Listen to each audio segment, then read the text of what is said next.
రాష్ట్ర ప్రభుత్వం తీసుకొని వచ్చిన ఆంధ్రప్రదేశ్ భూ హక్కు చట్టం 2022 వల్ల సామాన్య మధ్యతరగతి ప్రజలకు రైతులకు ఎంతో అన్యాయం జరుగుతుందని న్యాయవాదులు వివరించారు.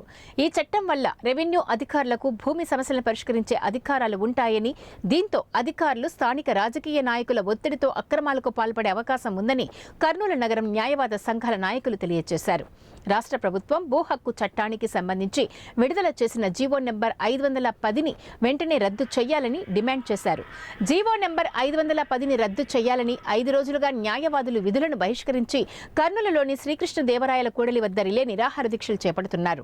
రాష్ట్ర ప్రభుత్వం ఇప్పటికైనా స్పందించి వెంటనే జీవో నెంబర్ 510ని రద్దు చేయాలని డిమాండ్ చేశారు. నేను కోరుతున్నాను. ఈ ఉద్యమం ఎందుకు చేస్తున్నామంటే, మొదటగా ఈ రైతుల కోసం ఈ గవర్నమెంట్ ఏదైతే ఒక చట్టాన్ని తెచ్చిందో ఆ చట్టం 501 జీవో అనేది ఒక జీవో తెచ్చారు.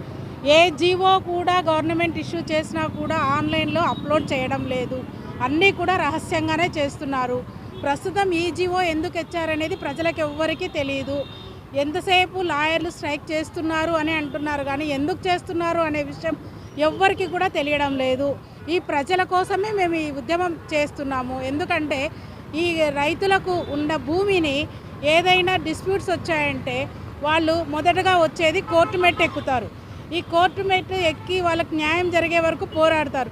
కానీ ఈ జీవో వల్ల ఏం జరుగుతుందంటే వాళ్ళు కోర్టు మెట్టు ఎక్కాల్సిన అవసరం లేదు, డైరెక్ట్గా ఎంఆర్ఓ దగ్గరికే వెళ్ళాలి.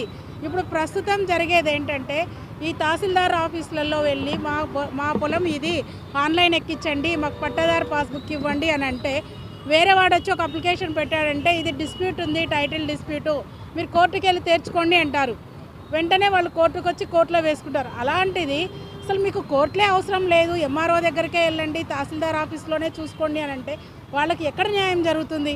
కోర్టులో జరిగిన న్యాయానికే వాళ్ళు పైకోర్టు వరకు వెళ్తారు.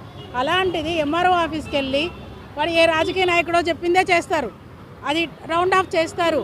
రైతులకు ఉన్న భూమి పోతుంది, వాళ్ళు అనుభవించలేరు, వాళ్ళకు పాస్బుక్లు రావు, వాళ్ళకు ప్రభుత్వం ప్రకటించే ఏ విధమైన ఇది కూడా వాళ్ళకి అందదు. కాబట్టి